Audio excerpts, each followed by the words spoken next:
Bismillahirrahmanirrahim. Today we will study real and complex numbers chapter. Here are few questions of this chapter. First of all, we will take iota 50. How to evaluate iota 50? iota 50 को हम iota square into 25 इस form में लिख लेंगे, ठीक है, क्योंकि iota 25 multiply 2 is equal to 50 है, तो हमने आयोटा 50 को इस फॉर्म में लिख लिया आयोटा स्क्वायर की, ठीक है। आयोटा स्क्वायर हमें पता है हमारे पास होता है -1, ओके, और 25 एज इट इज़ आया। अब ये हमारे पास 25 जो है ओड नंबर है, ओड नंबर किसी की पावर, किसी भी नंबर की पावर में ओड नंबर होगा तो वो एज इट इज़ आ जाएगा। मीन्स यहाँ पे -1 आई, -1 एज इट इज़ आ गया। अगर यहाँ पे पावर में 22 24 होता तो वो माइनस जो है वो पॉजिटिव हो जाना था। ऑड पावर में वही साइन रहता है, लेकिन इवन पावर में वो साइन चेंज हो जाता है, मतलब नेगेटिव पॉजिटिव में हो जाता है और पॉजिटिव पॉजिटिव ही, ठीक है। नेक्स्ट हमारे पास है -5 की पावर माइनस आयोटा 5, ठीक है। अब ये हमारे पास है ओड नंबर, ओड नंबर है हमारे पास और साथ में माइनस है, तो इसको कैसे सॉल्व करेंगे? हमने आयोटा स्क्वायर इंटू स्क्वायर और multiply iota 1, iota square multiply square किसके इक्वल है? 2 2 ज़ार 4 और 1, 4 + 1 5। इसको आयोटा 5 को हमने इस फॉर्म में लिखा है, ठीक है, आयोटा स्क्वायर की फॉर्म में, और यहाँ पे आयोटा हमारे पास 1 है। माइनस एज इट इज़ आया, माइनस आयोटा स्क्वायर हमारे पास है 1 और 2 ऐसे ही पावर में आ गया, ये आयोटा 1 ऐसे ही आ रहा है नीचे, ठीक है। अब हमने देखा था कि इवन अगर पावर होगी तो -1 + 1 हो जाएगा, ओके। तो ये वाला माइनस एज इट इज़ आया और ये +1, और +1 को ना भी लिखें तो कोई इशू नहीं है, और हमने आयोटा ऐसे नीचे लिख लिया, तो ये हमारे पास आ गया -1 आयोटा, ओके, ये हमारे पास आ गया। आयोटा की क्वेश्चंस को ऐसे सोल्व करते हैं। अगर आयोटा की पावर गिवन हो उसको कैसे सिंप्लीफाई करेंगे?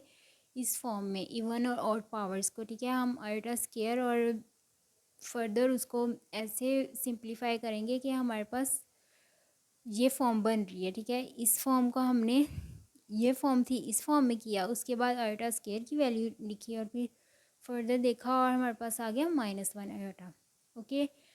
नेक्स्ट हमारे पास क्वेश्चन है right conjugate of the following term. हमारे पास है -3 + 4 आयोटा, ये हमारे पास है ए और ये हमारे पास बी आयोटा है। हमारे पास यहाँ पे -3 रियल नंबर है और जो 4 है वो हमारे पास है इमेजिनरी, ठीक है। आयोटा के साथ जो होगा वो हमारे पास इमेजिनरी पार्ट होगा और जो हमारे पास होगा दूसरा वो हमारे पास होगा real part of conjugate term. So we take x is equal to -3 + 4 iota then conjugate. अब इसका हमने कॉन्जुगेट फाइंड करना है। कॉन्जुगेट कैसे फाइंड करेंगे? हमने x का कॉन्जुगेट लिया इज इक्वल टू इस टर्म का कॉन्जुगेट लिया, तो इस ये होल पे कॉन्जुगेट है, तो इसको हमने कॉन्जुगेट को दोनों पे सेपरेट किया। सेपरेट जब किया तो -3 रियल पार्ट ऐसे ही आ जाएगा, जो हमारे पास होगा आयोटा के साथ कम्प्लेक्स, ये हमारे पास कम्प्लेक्स नंबर्स होते हैं जो आयोटा के साथ होते हैं, और ये हमारे पास रियल। तो ये हमारे पास जो है ये कॉन्जुगेट पार्ट क्या आ जाएगा? यहाँ पे 4 आयोटा है, ये कॉन्जुगेट है 4 आयोटा कॉन्जुगेट, तो हमारे पास ये प्लस है तो माइनस हो जाएगा, ओके। कॉन्जुगेट टर्म्स को जैसे जब सोल्व करते हैं तो रियल पार्ट ऐसे ही आ जाते हैं, लेकिन कम्प्लेक्स पार्ट में जो हमारे पास आयोटा के साथ जो भी नंबर्स वो एज इट इज आएगा, बस साइन चेंज हो जाएगा, ठीक है। प्लस है तो -4 आयोटा आ गया इसका, ये हमारे पास इस टर्म का ये कॉन्जुगेट आ गया, okay. Simply -3 as it is iota के साथ जो है उसका साइन चेंज हो गया, इसको हमने इस फॉर्म में मतलब फुल एक्सप्लेनेशंस के साथ ऐसे किया है, ओके।